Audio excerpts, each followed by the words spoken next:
So this one is for all the California drivers and food delivery drivers. No matter what type of subliminal threats or emails they send to you, always know this, right? They will never, ever abandon their number one market, which is California. And we're talking San Francisco, the birth city for rideshare, talking LA, San Diego, and many others. So no matter what type of threats they throw at you, right, at the end of the day, you have nothing to worry about, right? And the fact that they're putting this out just shows that they are extremely worried. So they say an update on the status of Prop 22. You may be aware that Proposition 22 is being challenged in the California court system. That is correct. I wanted to let you know that there is a ruling expected in the coming days, weeks, that will determine the constitutionality of Proposition 22. An unconstitutional ruling could impact your right to independent work. So they already say, well, you know, if they vote against us here, if they vote against us Uber, then it's unconstitutional, right? We'll let the courts decide on that one. An unconstitutional ruling could impact your right to independent work, including flexibility, protections, and benefits.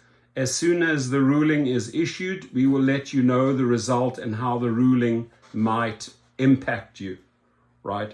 So it's a subtle threat here. By the way, flexibility is the only one that they can offer. Protections, what type of protections, Uber? You don't have any protections for drivers. Not safety protections or any other financial protections, right? Benefits, what benefits are we talking? So right there, those 2 points are a flat out lie. So for now, nothing changes for you. You can continue to drive and deliver wherever and whenever you want. Whatever the ruling will be, we will continue to fight for your right to work the way you want and for the benefits you deserve, right? Don't use the word benefits if you are not offering benefits, right?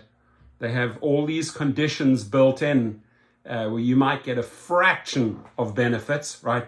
But it's nothing at the end of the day. So they're using words here that they should not even be building into this legal language. If you're not familiar with Proposition 22, drivers are. It is a ballot measure that 59% of California voters resoundingly passed in 2020, right? These were California voters that passed it because they built a lot of threats into the language. And, you know, Californians were bombarded with TV ads and fell for it, right? It was a very, very, very misleading campaign, Prop 22. Prop 22 protects the rights of drivers and couriers like you to be independent contractors.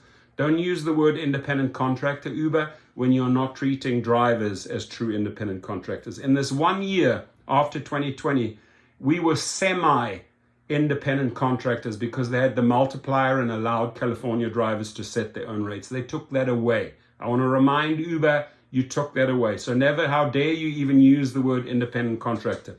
We are a watered down, maybe 20% version of IC. That's it. That's the truth, right?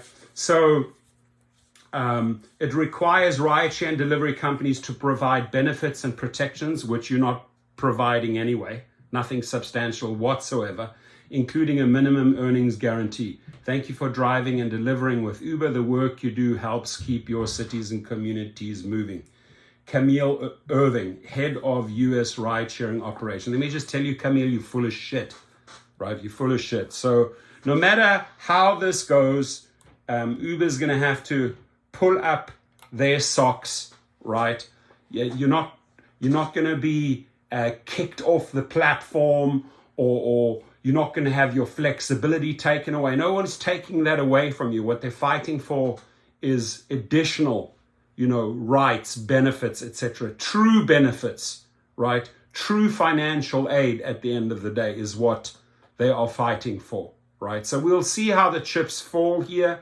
But California drivers have nothing to worry about. The only people who have something to worry about are the investors at Uber and Lyft, the directors, etc., because at the end of the day, you might be paying a little bit more. Just as you were ordered in New York to do, and then you sued to fight that, right? Because you did not want to pay a slight increase. In fact, you're trying to bring drivers' pay down across the board, right? So drivers are just standing up for their rights, their basic pay. And Uber's going to have to chip in after this ruling, and hopefully this ruling goes in our favor. Your comments and feedback, please. Have a great day.